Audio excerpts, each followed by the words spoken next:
What's up, everybody? Welcome into Highmark Stadium, the site of the return of the blue and red traditional practice inside Highmark Stadium. This is Ryan Talbot. I am Matt Parrino. Practice wrapped up about an hour ago, Ryan, and we're going to get into all of our observations. They're just shutting the lights off here in Highmark Stadium. We're up in the press box. A little bit of a rainy night, but a fun night. A lot of excitement in the air. Josh Allen decided to display another new version of the Bills helmet. He did red a couple years ago. He did blue last year, and tonight it was black with a standing red buffalo. How are you, my friend? I am doing great. Yeah, Josh Allen continued the tradition of a different helmet every night as he came out onto the field to loud ovations, black with red this time. So pretty sharp, like you said, the weather on and off with some sprinkles. We had a lot of people standing on the sidelines in their rain boots, just kind of getting after it, Matt. Wow. Shots fired right off the top, right off the jump. I like it. If you're watching on YouTube, thank you so much. Hit that like button, subscribe to the channel as well. We're going to get into everything that we sent out to our Shout Insiders. Join that by texting 716-528-6727. We'll get into that a little bit later on in the show. And then also, before we get into the observations, this Sunday, I'd say 3 p.m. We got to adjust the time a little bit because it's a later practice. We're going to be out at Dorado on Park Avenue. Wingnuts is coming out to Rochester after training camp practice on Sunday. We're going to do a live episode of Shout. We're going to get into that last big practice from Pittsburgh before they close it to the public on Monday. And then those final two practices on Wednesday and Thursday. We're so excited about the live show. Cannot wait for the live show. Dorado's already advertising. The Shout Goritas are back. Looking forward to those quite a bit. Great Mexican food. Wingnuts coming. They're going to bring more than enough wings this go around, more than they did 1 year ago when they sold out of over 1,600. So it's going to be a great time. Bills fans, join us after practice on Sunday. All right, let's get into this practice tonight. And the overarching theme was a dominant day for the defense. And I feel like we've been waiting for a night like this, or a practice like this, I should say, because it's been the offense for the most part that has been dominating the defense. But they came out, they set the tone early. It was Kaiir Elam who set the tone. We have a bunch of, players at each level that had a big performance in tonight's practice. Where do you want to start? Let's start with some of those defensive backs that played well. And let's start with Kaiir Elam because he has been one of our main talking points this summer. Yeah, so I mentioned in the insider text line that the thing to me that's so different about Kaiir Elam is just the attitude. Like, he's playing with a level of confidence and just, a swagger that we haven't seen in previous training camps. A guy that was kind of trying to find his way, get comfortable in the defense, would make a play here or there, but you could tell by the body language, just the level of comfort wasn't where it is today. He comes out early in 7-on-7, gets an interception that kind of hypes up the crowd a little bit. He kind of stopped in his tracks, looked at a couple of offensive players, and in a big way, I feel like signaled that he's here. He's a part of, I put out a tweet yesterday and got a little bit of feedback from some Bills fans that they don't know that if he's necessarily in the position battle for cornerback 1 or cornerback 2. And I wouldn't go that far to say that he's pushing one of those guys for their job necessarily. But what I do think is happening is he's showing the Bills coaching staff with the plays, with the attitude, that he's got to be considered as maybe somebody that's got to be part of this mix, forcing him his way onto the field potentially in the early part of the season. Maybe that's not a starting role, but maybe that's as part of a rotation. He's having himself a very good and very important summer. Yeah, and listen, the cornerback position, Matt, you don't know when players are going to go down with injury. I think he's also shown that if there were an injury to take place, that you could trust him to step up in that role the way that he's played. Getting another interception tonight. We saw on the sidelines Jamil Adai really coaching him up late in practice. Again, these two are almost attached to the hip, and you saw how receptive Kaiir Elam was to that coaching in the moment. This is a player whose confidence seems at an all-time high, like you said, the way he kind of looked at a few of those offensive players after recording his interception tonight, having multiple interceptions so far at training camp. This is the player that the Bills thought they were going to get when they drafted him in the first round. We're talking about defensive backs here at the jump. We've already mentioned Kyrie Elam quite a bit over the course of the first week of training camp. A guy that we haven't talked much about, and I've kind of forgotten about most of the time, is 25 rookie slot cornerback Daquan Hardy, who I feel like had his first big time play in practice tonight. He was in coverage. You think about it, Cam Lewis has been the longtime backup to Taron Johnson the last couple of seasons. So the mountain is pretty steep for Daquan Hardy to pass him if that defensive back room is fully healthy. But with the safety situation, Cam Lewis is predominantly playing at safety. And now I feel like Daquan Hardy is going to get more run with the twos. He had an opportunity tonight. He makes a big interception against Mitchell Trubisky. He was in coverage against KJ Hamler. You mentioned Cam Lewis, and its safety was over in that area. So a big night for him in front of this huge crowd. You wonder now, is this something that can springboard Hardy into maybe a week's worth of practices that gets him, open some eyes in that coaching room? And now all of a sudden it becomes, we've talked so much about him making a run at the roster because of his ability to return kicks. But if he can add that in addition to what he's doing on the defensive side of the ball, that changes the conversation around him quite a bit. Yeah, absolutely. And it was a great play on the ball by Hardy. Mitch Trubisky tried to fit a ball into a very tight window. And like you said, he was targeting KJ Hamler.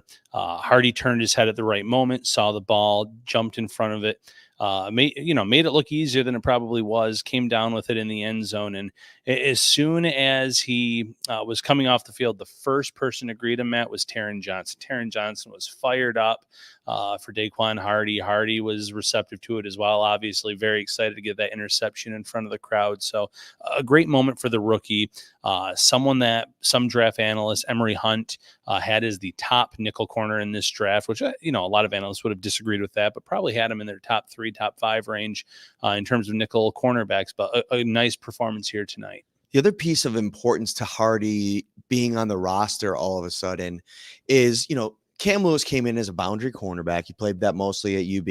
They started to cross-train him, and he really found his home in that slot cornerback position. But now that he's playing all these different positions, safety, et cetera, I'm wondering if that's something where they want to try to hyper-focus things, especially if they have issues with their long-term depth at the position. Yeah. Right now, you're looking at that situation. A 35-year-old Kareem Jackson doesn't elicit a ton of hope. There's a reason Terrell Burgess was available when the Bills went out there and got him. So if you're focusing him in at that safety spot in Cam Lewis, now you have a guy in Daquan Hardy that I think, the Bills have been really lucky with the availability and health of Taron Johnson over the last couple of seasons. And I think having a piece that you could start to develop in Hardy, I know they just paid Taron Johnson, and he's a huge part of their defense, a part of their plans over the next couple of seasons. But having that ace in the hole, that guy that you're kind of developing long-term, that's not a bad thing to have here in Hardy. No, not a bad thing at all, Matt. And, Taron Johnson plays a very physical style of football, and he's not the biggest player. So they have been very lucky with the durability, with the fact that he's been able to stay so healthy, because he does not play like his size. He plays a much more aggressive physical style. So having Hardy waiting in the wings could benefit this team. Obviously, they need to see him make plays like this consistently, get those pass breakups, show that he knows the playbook. But there's a reason that they took him on day 3 of this draft, and it's because of the actual talent that he possesses in terms of being that specialized position, that being nickel cornerback, which has become so important in today's game. Thank you so much for watching late here on a Friday evening inside Highmark Stadium. The Bills with their traditional annual return of the blue and red here inside the stadium. The Bills announced 36,000 people tonight. I don't know if they necessarily got that kind of turnout. I would imagine that's how many tickets were distributed. But, the weather was going to be a little bit funny. So maybe some people decided to, call it on that front. But it was still, the lower bowl, I would say, was pretty much filled. There had to be about 20,000 people in this place. And the noise level was considerable whenever the Bills made a big play. There was a couple big plays. We're going to get into a couple of those later in the show. But while we're sitting here talking about the defensive backs, Taron Johnson as well, he makes a big play tonight. Curtis Samuel, who had a couple opportunities to make a couple plays, I think he did catch one that I noted. And I wasn't out there for all of practice. I was out doing BKL. You were handling a majority of it. a big interception by Taron Johnson on a throw from Josh Allen to Curtis Samuel, bounced off his arm. He had another incompletion earlier in practice. I wonder, the ball was wet out there tonight. The rain was coming down. I wonder if this was just Curtis Samuel getting used to the elements here in Highmark Stadium. But a big play, right place, right time for Taron Johnson. Yeah, perfect place at the perfect time. I mean, the ball bounced right off of Curtis Samuel. It was a well-placed ball, but just bounced straight up. Taron Johnson was the recipient of it as it came off of him. We saw some drops early at practice today. Some, harder than others. Khalil Shakir had a drop early. It was, like you said, wet. There was a lower throw, a little bit away from him. So a lot of the guys, I think, were getting adjusted to the wet football. Because to be quite honest, I mean, all of training camp's been pretty nice weather for these guys. It hasn't been, the elements have not been a factor to this point for the most part. Where do you want to go next? I'm going to go to a tight end that I wrote about on the Insiders, Zach Davidson, Matt. It's an uphill battle for him to make this roster. Obviously, they have two great tight ends on this team in Kincaid and Dawson Knox. However, that third tight end battle, he's trying to make a late push for it here. Quentin Morris has also had a really solid camp. He's a core special teams player. Those two things work in his favor, but Davidson tonight was one of the best players on the field. Go ahead. Davidson is one of the most fun players to kind of cover among the 90 because you could tell how much his teammates like him, how much juice he brings in the daily basis on the practice field. He's just got this energy. I've noticed him so many times. Like he spent like a good 40 minutes after one practice signing for players or for fans. He had a moment tonight, spending some time over with a little kid in a wheelchair, and just things like that, going above and beyond is pretty cool. And I know you'd probably say, well, he's a depth guy, but I think no matter where you are in the roster, that's a really cool thing to do. And from a playing perspective, he's been really good. Here's the problem that's facing Davidson. Two things. Number one, you've got Quentin Morris, who is this bona fide special team standout, four-phase starter, somebody that Matthew Smiley trusts, who has been one of his guys going back to when he first got here. You talk about Reggie Gilliam, Quentin Morris. Those are the guys left on this roster that are still special teams regulars, with Tyler Medikevich, guys like Saran Neal not on this roster anymore. The other piece of this is Zach Davidson, to me, still fits in that bucket of a guy that you could probably sneak onto your practice squad. A nice player, some real upside, but you're only going to really tap into that if you get an injury at tight end.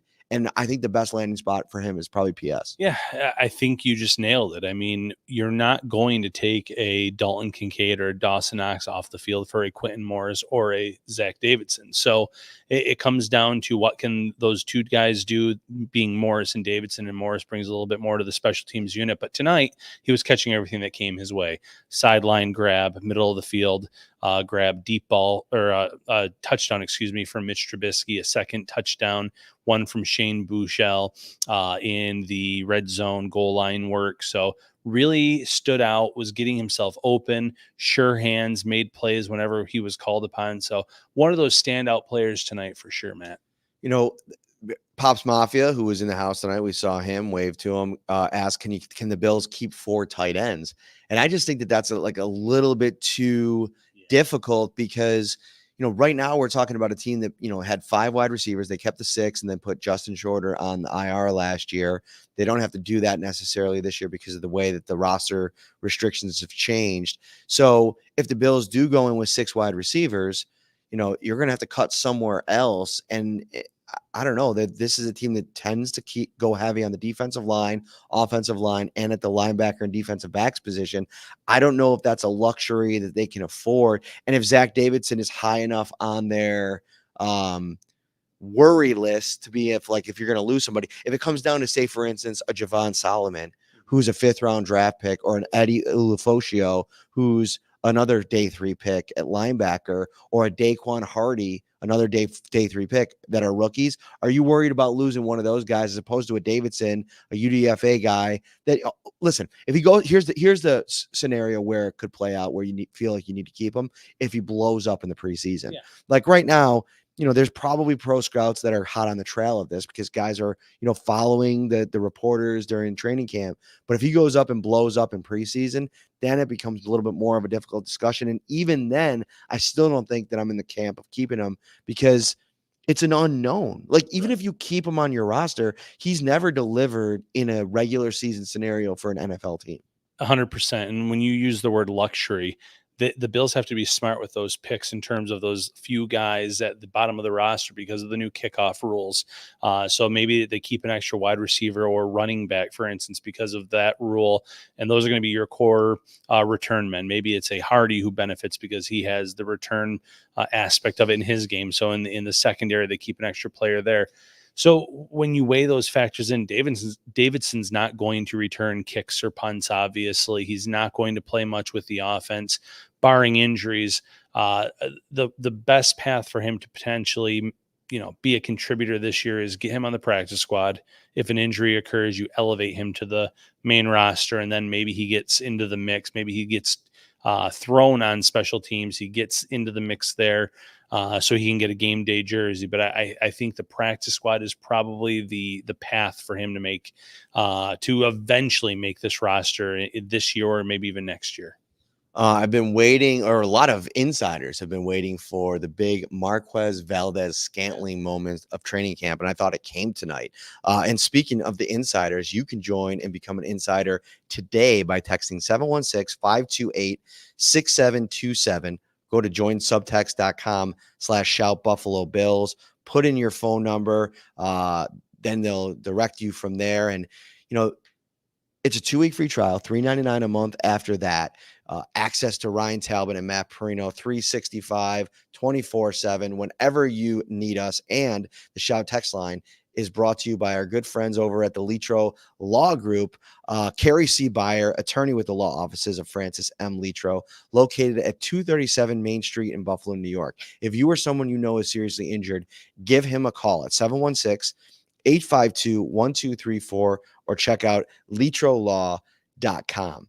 All right, let's get on to MVS here, because this is a guy that, over the course of the last week, a lot of the fan interaction around MVS is like, okay, like, is this roster spot locked up? Is this a guy that, is maybe on the roster bubble? And depending on who you talk to, there might be a little steam, in that engine for some people. Not for me. I've not reached the point, even with the Tyrell Shavers hysteria that has happened over the last week, and I overstate that a little bit, but Tyrell Shavers comes out, makes another play today on the third team from Shane Buechele, a touchdown late in 11-on-11.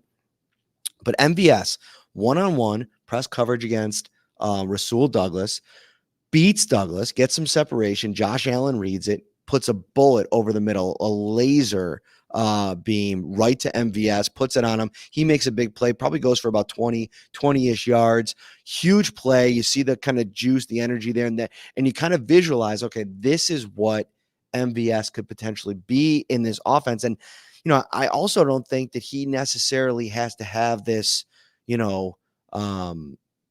needle moving training camp or preseason to still be in the mix for them, because I think that they signed him knowing what he is, knowing what he's been in Kansas City, and what I think that they want him to be in this offense. Yeah, absolutely. They want him to be a field stretcher in this offense, and not even necessarily to throw the deep ball, but to clear things up underneath for guys like Kincaid and Keon Coleman, Khalil Shakir. And, what was funny about the play tonight, Matt, is that catch on a laser from Josh Allen came shortly after the drops by Khalil Shakir and the drops by Curtis Samuel. And, what's the big knock on MVS? His drop issues. But he's the one in the rain with the wet football. He's the one that hauls in the pass that came on an absolute laser. And you saw how he was able to break away from Rasul Douglas, the best cornerback on this team. I know Christian Benford's right there neck and neck with him, but that's their number one corner, and he was able to get open in the middle of the field. And that's, an area where I think that he can hurt opposing defenses in that intermediate to deep range when they do target him. So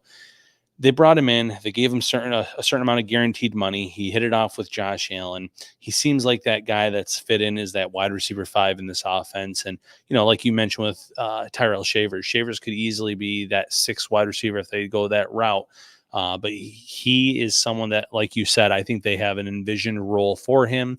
They know that last year was a down year for him, but he showed up in the playoffs for the Chiefs. He had a good year before that in Kansas City. He makes plays, and you want guys on your depth chart that have produced at the NFL level. You produce at the podcast level every single episode that we do this show, my friend.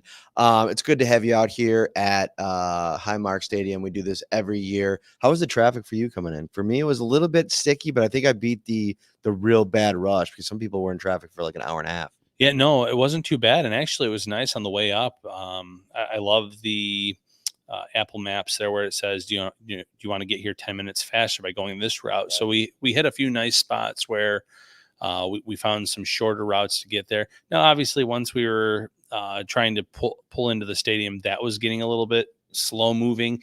I think that the fan section of the stadium filled up very fast because they were turning cars around in front of me, about 5 or 6 of them at that point. But it wasn't too bad until you got right before the stadium. So all things considered, I was pretty lucky myself, Matt. Another practice, another big Ray Davis run. Like I think it's time. I feel comfortable saying that you should buy your Ray Davis stock if you're from a fantasy perspective. Oh my gosh. You know, I just have questions about Ty Johnson's durability, and he has done nothing in the spring or the summer to dispel that for me. So with that in mind, I mean, this is a guy that Joe Brady, obviously, I was listening to WGR this week, I think Shope and the Bulldog, and they said that they had listened to the Evan Silva podcast, Establish the Run. And Silva, who's pretty plugged in NFL circles, apparently said that Joe Brady was pounding the table for Davis, which would be interesting. Next time we get a chance to talk to Joe Brady, I'd love to ask him about that. But if that's the case, okay, now you have a guy that the team obviously valued. There's been a little bit of a ball control issue at times in the summer. He kind of dropped one today on a big run, and we'll get into that in a second. But our good friend at the Buffalo News, Mark Gahn, said he was out of bounds. So I won't give him demerits for that. But you could see the explosiveness, and it's the long speed for me that I didn't necessarily think was going to be so prevalent early on. He looks comfortable. He puts the defense in a bind at the second and third level. And that to me is something that's going to make him such a nice compliment to James Cook. He has such a build to him that you wouldn't expect that long speed, Matt. And he does, though. He has that extra gear that you wouldn't necessarily expect. He's done all the right things so far at training camp, minus a few fumbles like you mentioned. But the blocking's there, the pass catching's there, the big runs have been there. And now there's that opportunity because of Ty Johnson's injury for him to really be that running back number 2. And, based on what you said about Evan Silva, I completely see that being true just because of that embedded that the Bills put out after the draft with Brandon Beane talking with Sean McDermott about Davis and Van Pran Granger, and Bean pretty much saying, well, we have to go get Davis first. Like, Davis was a priority for them. And you have to think Joe Brady was in his ear saying, this is a guy that fits what I want to do. He's going to be a great handoff. He's going to be a great compliment to James Cook and really fit well into what I want to get done in this offense. Because, let's face it, this team still has Josh Allen. This is going to be a team that passes the ball plenty. But you also have to be able to run the ball in this league. And you saw a little bit of a shift there under Joe Brady when he became the interim offensive coordinator, running the ball more, establishing the run. And, if Buffalo is a contender this year and they host some playoff games come January, you're going to have to run the ball. And Ray Davis is a guy that I think that they can lean on and count on in that area. So makes a lot of sense that Brady would be all in on him. You mentioned running the ball. The Bills found that to be difficult tonight against this defensive front. And I thought that there was a bunch of really impressive performances. It started as usual with Ed Oliver in the middle. He had a sack tonight, which was really good working against. It ended up being like a weird combination of, I had it in my notes. Let's see if I can bring that up here.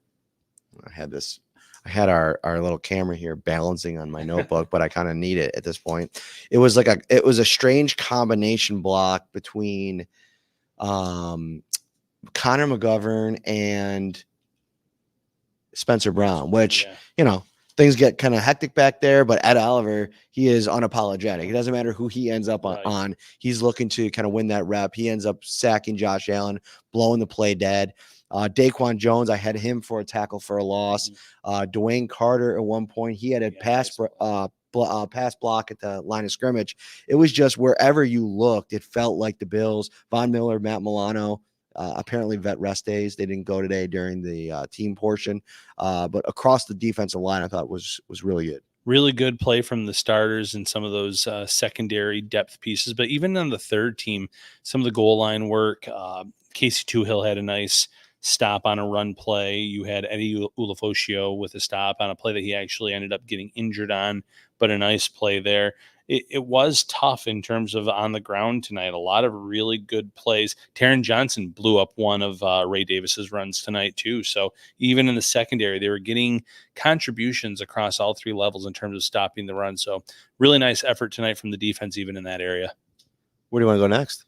Let's quickly hit upon Tyler Bass, because I heard some groans tonight in the stadium when he first came on. The Bills were kind of doing a 2-minute drill, Matt, and they brought him onto the field. In the simulation, they're trailing 19-17, and they bring him in for a 58-yard kick. And when I tell you this ball had no chance of going in, it had no chance of going in. It was. As soon as it left his foot, you said, "Oh, what happened there?" It wasn't tipped. It wasn't blocked. At least it didn't appear that way. It just did not come close to coming in. So, you said, I think Bills fans are probably thinking, "Oh boy, he's coming off of a down year." But I'm talking about Tyler Bass here because of the way he responded. From that point on, he was automatic all over again. And, there were different sessions where he was kicking, but he made kicks of 23, 28, 33, 40. He had 2 kicks from 44 yards out that he converted on, and a long of 51. So, it's not how he started, it's how he finished tonight. After that one very poor kick, he responded nicely, and all of the other ones were no doubters. So that's the good news. Nothing that was close. Pretty much all of those were right down the middle. So wanted to touch upon that because there's been a lot of questions in the insiders about Bass and any concerns. First and foremost, even if there were, the Bills are tied to him with that contract, but he responded really well after a bad kick tonight. I saw on social media a lot of people talking about the miss.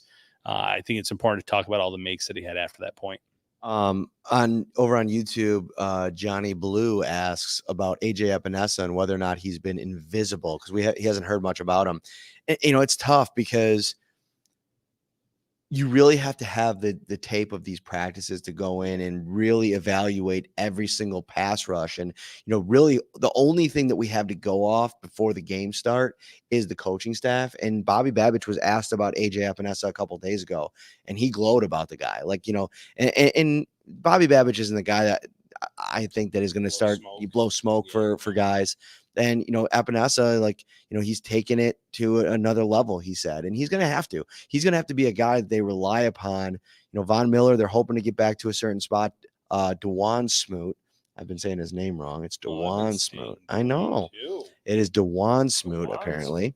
But I think AJ Epenesa, he looks spry. He looks like he's flying around. It's just there's not been this one big signature play to break down. But I will tell you this: I'm going to try to lock in there and watch him more specifically in one-on-ones for the next couple of days. Yeah, maybe on Sunday at St. John Fisher University, we'll be able to get some observations up there about AJ Epenesa. But I don't have much in terms of concerns about him. I feel like his last 2 seasons have been the best 2 years of his career. Now, he's not someone that's out there being compared to one of any of the best pass rushers in this league, but 6.5 sacks last year. He looked like he was on pace to shatter his career high before that rib injury took place against Kansas City. And it's hard to play with a rib injury or come back from those rib injuries. It affects your breathing. It affects the pain tolerance aspect of it. You don't want to. I'm not making excuses for this guy, but career high in tip passes last year. Tied for his career high in sacks. He was making an impact for this team as part of that rotation. And, I think that this year you're going to get a similar type of impact from him.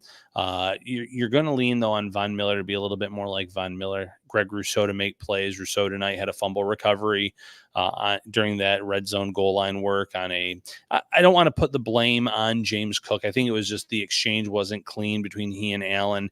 He never had a complete grip on it. It looked like from my point of view or vantage point, but Rousseau was in there. So you have enough other guys to contribute, but I just think you're going to get solid play out of Epenesa from what we've seen the last 2 years. He's just kind of evolved a little bit.